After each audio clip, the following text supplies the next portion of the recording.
Mapa del alma humana. Ok, lo negro de la imagen, lo negro, todo lo que rodea a estos símbolos, eso negro representaría a la monad, que sería el absoluto. Ok, dentro de ese absoluto se encuentra el pleroma, que sería el equivalente a la plenitud. El pleroma lo vemos en esta imagen representado en esa pues figura de átomo divino que se encuentra en el centro hasta arriba. Ese sería el equivalente al pleroma.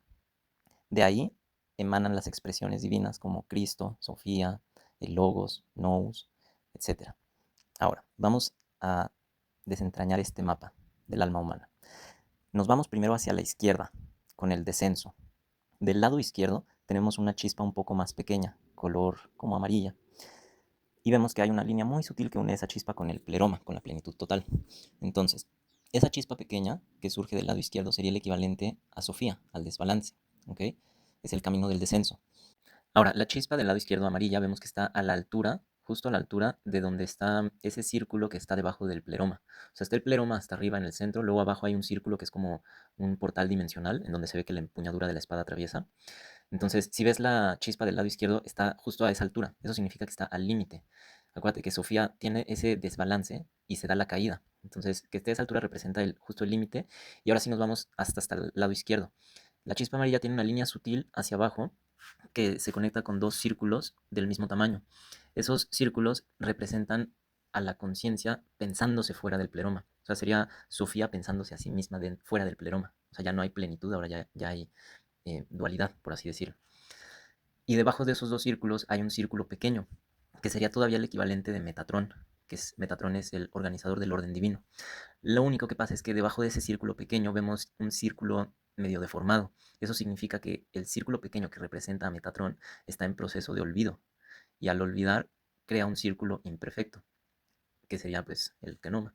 Y debajo de ese círculo vemos el cono, que ese cono representaría la geometrización de la conciencia. Acuérdate que el demiurgo es un ser matemático, según Pitágoras. Entonces, ya la conciencia empieza a geometrizarse y las matemáticas ya empiezan todavía no aparecen, pero ya está el terreno preparado para que puedan surgir. Y ya más abajo de ese cono tenemos el útero ontológico, que es como una figura femenina, y ese cono que está apuntando hacia abajo, que es precisamente la geometrización del organizador degradado, ya vemos que está apuntando hacia abajo porque hay descenso. ¿Ok? Ahora, de nuevo con la chispa amarilla, podemos ver que esa chispa amarilla del lado izquierdo, vemos que en su parte inferior del lado derecho está desprendiendo como vapor que se une a la parte morada en donde inicia la cascada, donde está el personaje con corona roja. Entonces, que la chispa amarilla esté desprendiendo ese vapor que se une a lo morado significa pérdida de claridad y conciencia que empieza a difuminarse. Es pensamiento sin forma estable. Entonces, la chispa ya no emana directamente, comienza a mezclarse y ese sería el inicio del kenoma. Lo morado alborotado sería un estado intermedio que representaría deseo, turbulencia, movimiento sin dirección, búsqueda de conocimiento. Luego, cuando esa parte morada se mezcla con el inicio de la cascada, con el agua lo que representa sería la psique, la memoria emocional, la vida anímica.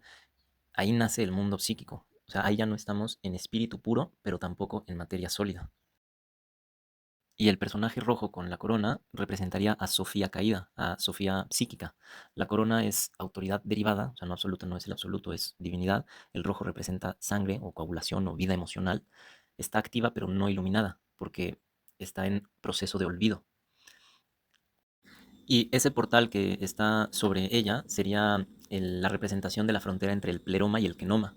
¿Okay? Sofía ve el pleroma, pero no puede volver ahí sin gnosis, hasta que recuerde. Y luego en esta imagen no se ve la creación del agua primordial, pero aparece antes de que el agua se convierta en corriente. Cuando el alma no tiene gnosis, el agua deja de sostener. Esa agua primordial se agita, se vuelve turbulenta, se vuelve corriente y cae en cascada. Ya el agua que está en la parte inferior sigue siendo parte del agua primordial, pero ya fragmentada, ya inestable, ya reactiva. Sería el equivalente a la influencia ya de Sofía psíquica.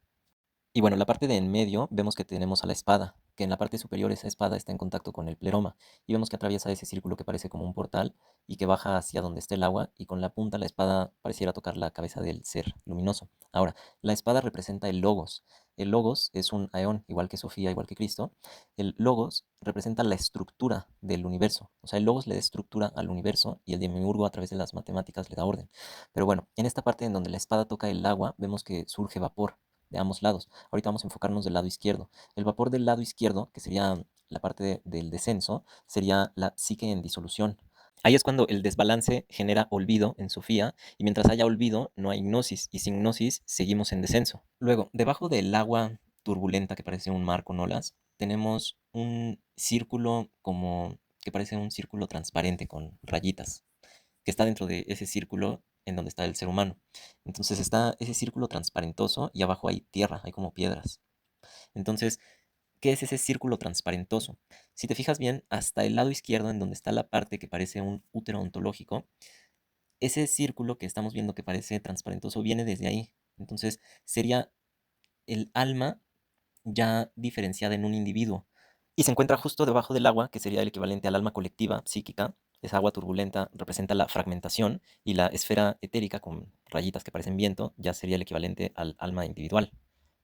Y en el centro del círculo pues, está el ser humano, entonces ya sería una encarnación consciente posible. Y la Tierra lo que representaría sería el cuerpo material, pero no solo como carne, sino como condición de fijación para el alma. Luego, en la parte de hasta abajo tenemos el fuego. El fuego en esta etapa sería el equivalente a la activación del kenoma.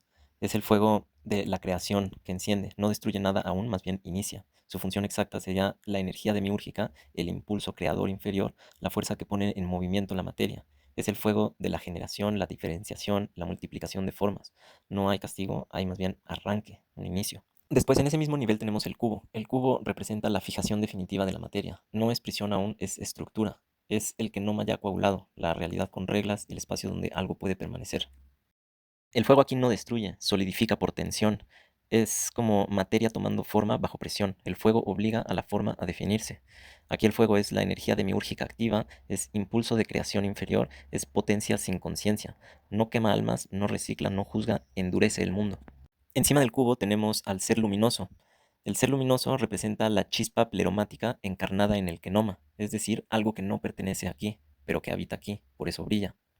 No nace en el cubo, no surge del fuego, desciende desde el pleroma como semilla de conciencia. Este sería el fin del descenso. Aquí sería el equivalente al nacimiento de una persona. Posterior a este fin del descenso vendría el ascenso, que comenzaría con la muerte.